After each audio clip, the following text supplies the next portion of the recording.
Halo semua, apa kabar ya kalian? Semoga selalu dalam keadaan sehat ya. Kali ini kita akan membahas mengenai perseroan terbatas. Referensi yang aku rujuk adalah buku dengan judul Pokok-pokok Hukum Dagang Indonesia yang ditulis oleh Ridwan Hairandi. Oke, tanpa perlu berlama-lama lagi, yuk kita lanjut ke pembahasannya. Yang pertama adalah kita akan membahas mengenai istilah perseroan terbatas. Istilah perseroan terbatas atau PT yang digunakan dewasa ini dulunya dikenal dengan istilah Naam Loze Vennootschap atau disingkat NV. Bagaimana asal muasal digunakannya istilah perseroan terbatas dan disingkat dengan PT tidak dapat ditelusuri.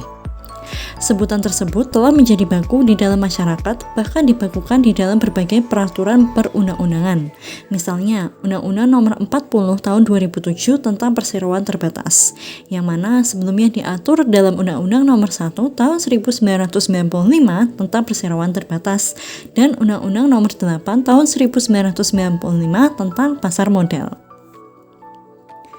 Istilah perseroan terbatas terdiri dari dua kata, yaitu perseroan dan terbatas. Perseroan sendiri merujuk kepada model PT yang terdiri dari sero-sero atau saham-saham.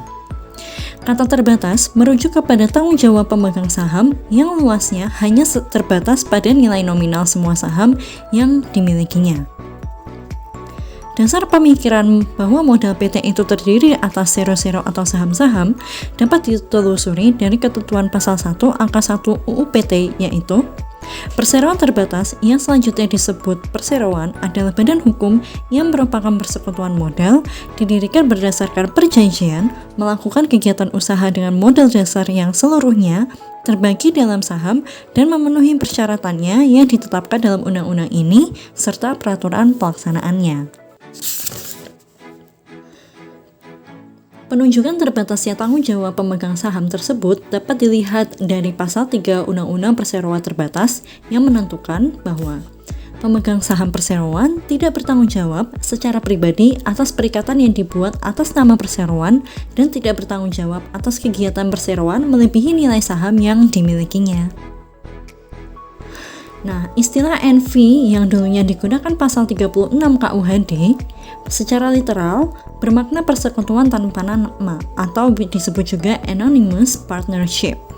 Hal ini merupakan pengecualian dari ketentuan pasal 16 KUHD yang menentukan bahwa firma adalah persekutuan perdata yang menjalankan perusahaan dengan nama bersama. Nama bersama atau nama para sekutu itu dijadikan sebagai nama perusahaan. Nama bersama dari para sekutu atau pemegang saham PT itu tidak digunakan sebagai nama perusahaan. Dalam perkembangannya, ketentuan larangan penggunaan nama seperti ditentukan dalam pasal 36 KUHD itu di Belanda sudah ditinggalkan.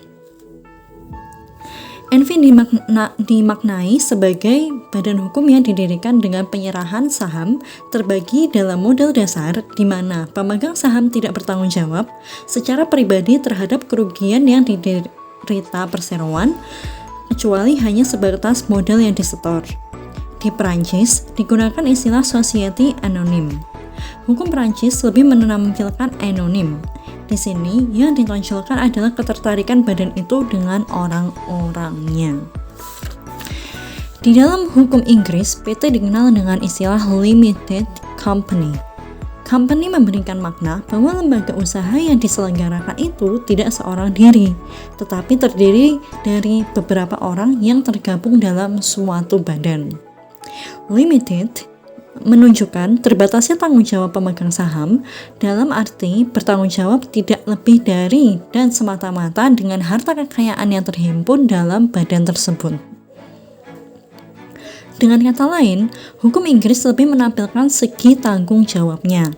Pemegang saham pada dasarnya tidak dapat dimintakan tanggung jawab melebihi jumlah nominal saham yang ia setor ke dalam perseroan. Di dalam hukum Jerman, PT dikenal dengan istilah Aktiengesellschaft. Aktien adalah saham, Gesellschaft adalah himpunan. Berarti, hukum Jerman lebih menampilkan segi saham merupakan ciri bentuk usaha ini. Menurut Rudi Prasetya, Istilah PT yang digunakan Indonesia sebenarnya mengawinkan antara sebutan yang digunakan hukum Inggris dan hukum Jerman.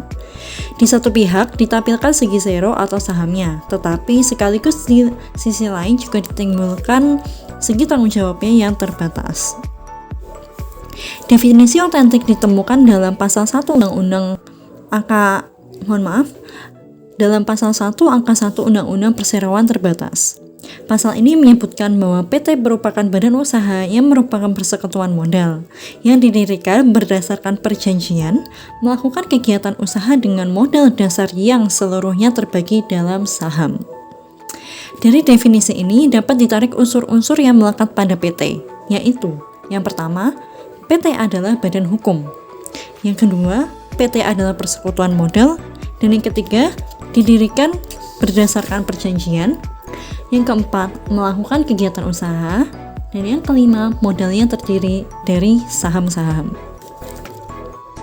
Nah, itu tadi kita telah membahas mengenai istilah dari perseroan terbatas dan unsur-unsur yang melekat, unsur-unsur yang membuat suatu badan usaha itu dikatakan sebagai PT. Dan untuk video selanjutnya, kita akan membahas mengenai penjabaran dari unsur-unsur PT tersebut. Jadi jangan lupa untuk like, comment, and subscribe untuk agar aku bisa lebih semangat untuk menjelaskan mengenai hukum dagang kepada kalian semua. Oke, semoga video ini bermanfaat. See you!